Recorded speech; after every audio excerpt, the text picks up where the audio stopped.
पते हर हर महादेव।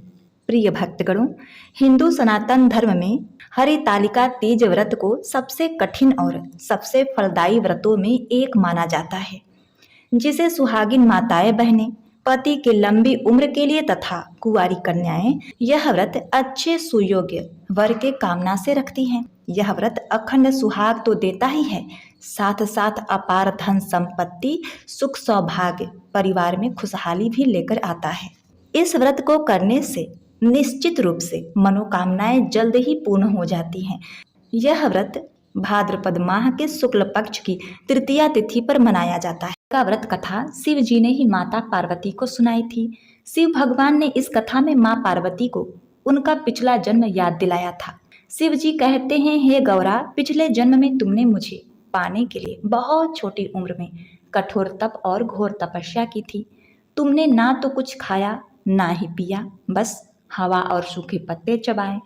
जला देने वाली गर्मी हो या कपा देने वाली ठंड, तुम नहीं हटी, डटी रही। बारिश में भी तुमने जल नहीं पिया। तुम्हें इस हालात में देखकर तुम्हारे पिता दुखी थे।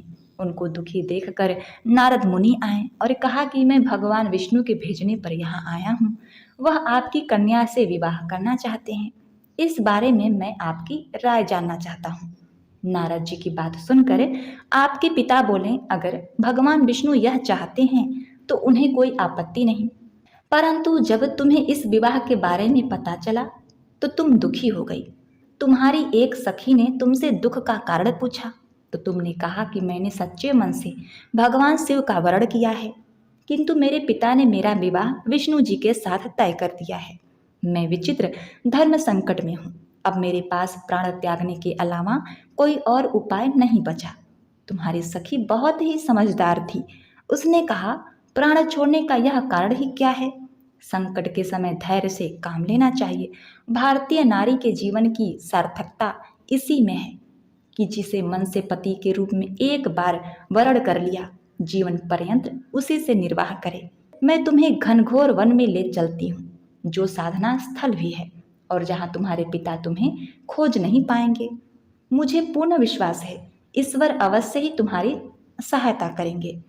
तुमने ऐसा ही किया। तुम्हारे पिता तुम्हें घर में न पाकर बड़े चिंतित और दुखी हुए। इधर तुम्हारी खोज होती रही, उधर तुम अपनी सहेली के साथ नदी के तट पर एक गुफा में मेरी आराधना में लीन रहने लगी।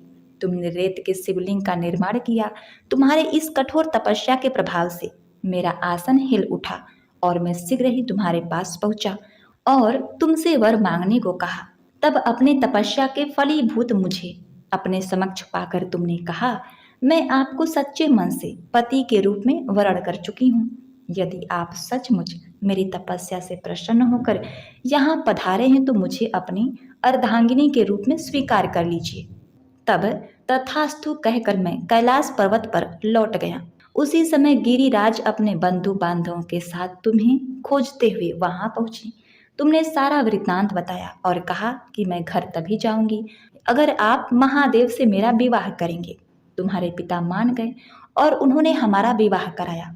इस व्रत का महत्व यह है कि मैं इस व्रत को पूर्ण निष्ठा से करने वाली प्रत्येक स्त्री को मनोवांछित फल देता हूँ।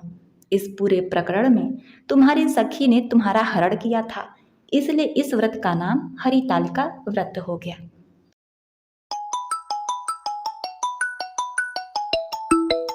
तो ओम नमः शिवाय, ओम नमः पार्वती पते हर हर महादेव।